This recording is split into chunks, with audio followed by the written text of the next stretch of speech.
जब उसने देखा कि नेवताहारी लोग क्यों कर मुख्य मुख्य जगहें चुन लेते हैं, तो एक दृष्टांत देकर उनसे कहा, जब कोई तुझे ब्याह में बुलाए तो मुख्य जगह में ना बैठना। कहीं ऐसा ना हो कि उसने तुझसे भी किसी बड़े को न्योता दिया हो, और जिसने तुझको और उसे दोनों को न्योता दिया है आकर तुझसे कहे कि इसको जगह दे। तब तुझे लज्जित होकर सबसे नीची जगह में बैठना पड़ेगा। पर जब तू बुलाया जाए तो सबसे नीची जगह जा, कि वो जिसने तुझे न्योता दिया है आए तो तुझसे कहे, हे मित्र, आगे बढ़कर बैठ। तब तेरे साथ बैठने वालों के सामने तेरी बड़ाई होगी। क्योंकि जो कोई अपने आप को बड़ा बनाएगा वो छोटा किया जाएगा, और जो कोई अपने आप को छोटा बनाएगा वो बड़ा किया जाएगा। पौलुस प्रभु यीशु मसीह की इसी शिक्षा को लेकर रोम की मंडली को लिखता है कि तुम में से हर एक से कहता हूं कि जैसा समझना चाहिए उससे बढ़कर कोई भी अपने आप को ना समझे, पर जैसा परमेश्वर ने हर एक को परिमाण के अनुसार बांट दिया है वैसा ही सुबुद्धि के साथ अपने को समझे। आपको और मुझको मसीही जीवन में अपने आप को बढ़कर नहीं समझना है।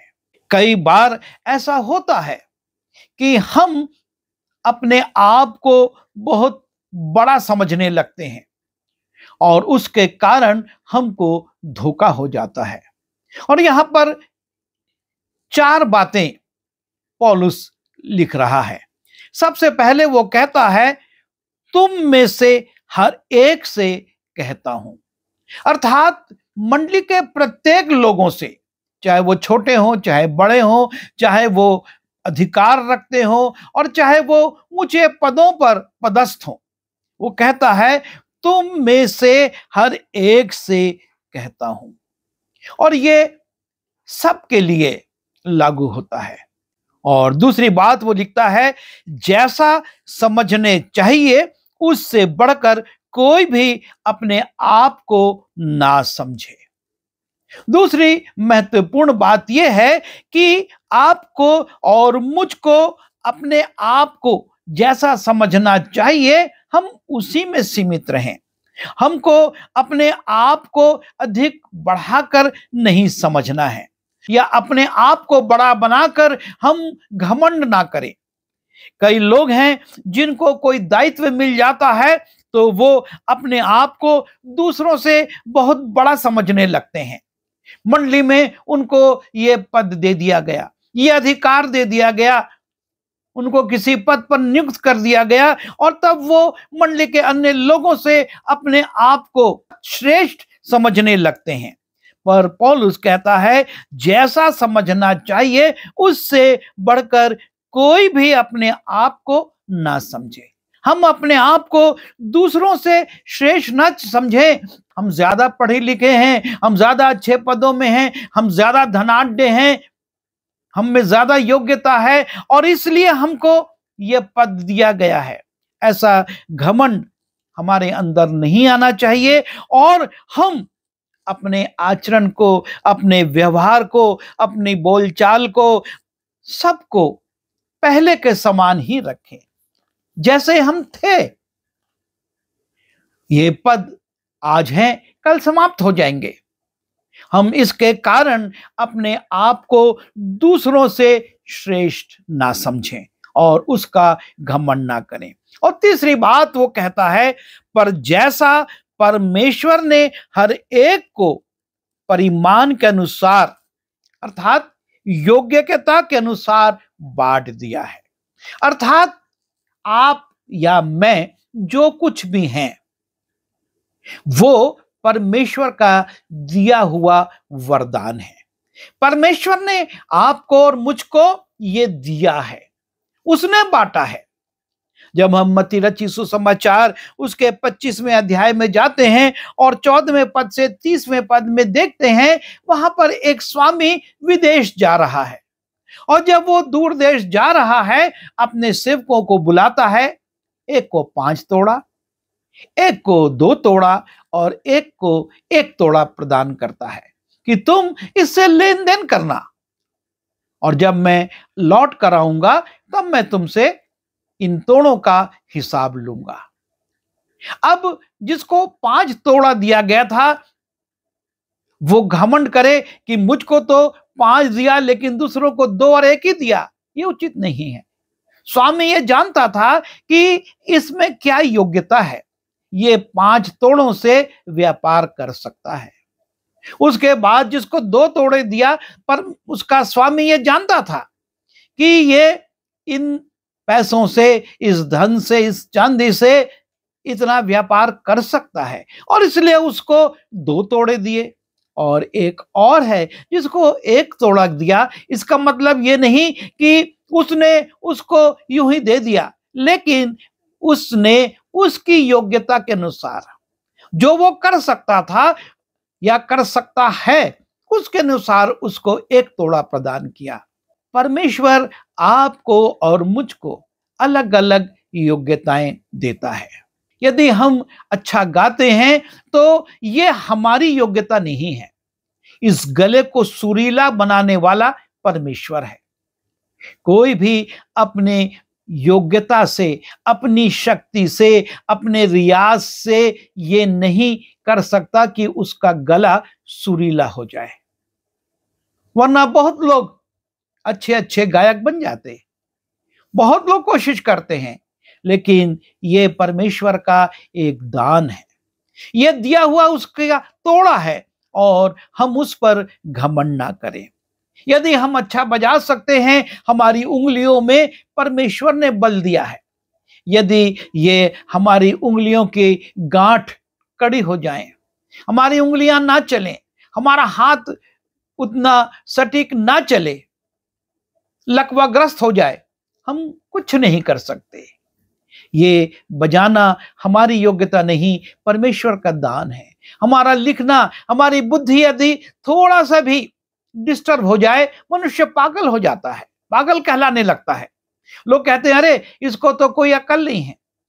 हम जो भी लिखते हैं, जो भी बोलते हैं, जो भी प्रचार करते हैं, ये हमारी योग्यता नहीं है, परमेश्वर का दान है जो उसने आपको और मुझको दिया है। और इसलिए पौलुस इस बात को समझाता है, मंडली को लिखता है कि जैसा परमेश्वर ने हर एक को परिमाण के अनुसार दिया है, ये परमेश्वर का दिया हुआ दान है और आपको और मुझको इस पर घमंड नहीं करना है, लेकिन हमको इसका उपयोग परमेश्वर की महिमा के लिए, परमेश्वर के कार्यों के लिए और परमेश्वर की इच्छा की पूर्ति के लिए इसका उपयोग करना है।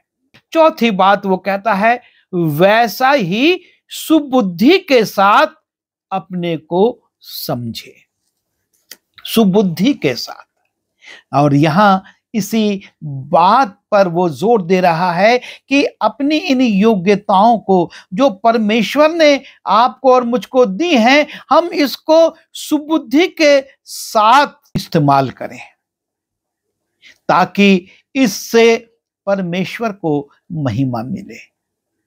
और इसलिए वो बड़ी विनम्रता के साथ मंडली को समझा रहा है कि तुम में से हर एक से कहता हूं कि जैसा समझना चाहिए उससे बढ़कर कोई भी अपने आप को ना समझे, पर जैसा परमेश्वर ने हर एक को परिणाम के अनुसार बांट दिया है, वैसा ही सुबुद्धि के साथ अपने को समझे।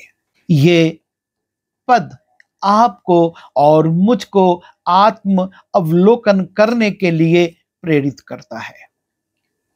पौलुस मंडली को इसी निमित्त लिख रहा है कि आप और मैं मंडली के लोग आत्म अवलोकन करें।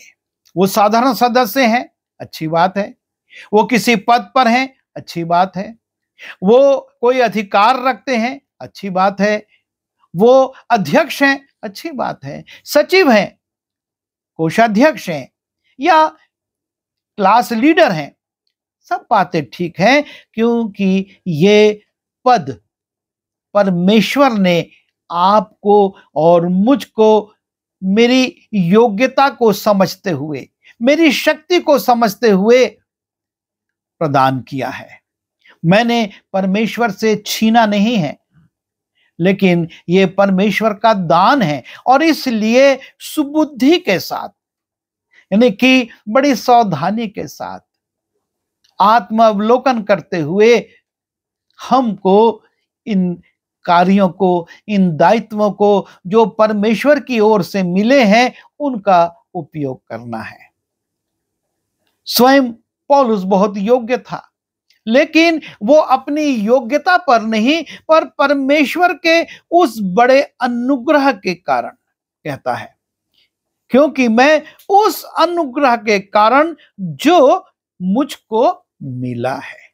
ये सारी बातें जो आपको और मुझको मिली हैं, जो स्थान मुझको मिला है, वो परमेश्वर के अनुग्रह का कारण है। और इसलिए हम सावधान रहें। ऐसा ना हो कि हम घमंड करें, जैसा कि यीशु मसीह ने लूका में उसके 14वें अध्याय के 7वें पद से 11वें पद में समझाया कि लोग मुख्य मुख्य जगह चुन रहे हैं, वो अपने आप को ऊंचा दिखा रहे हैं। पर यीशु मसीह कहते हैं, तू सबसे नीचे स्थान को चुनना, ताकि जिसने तुझको बुलाया है वो कहे, हे मित्र, आगे बढ़ और विराज।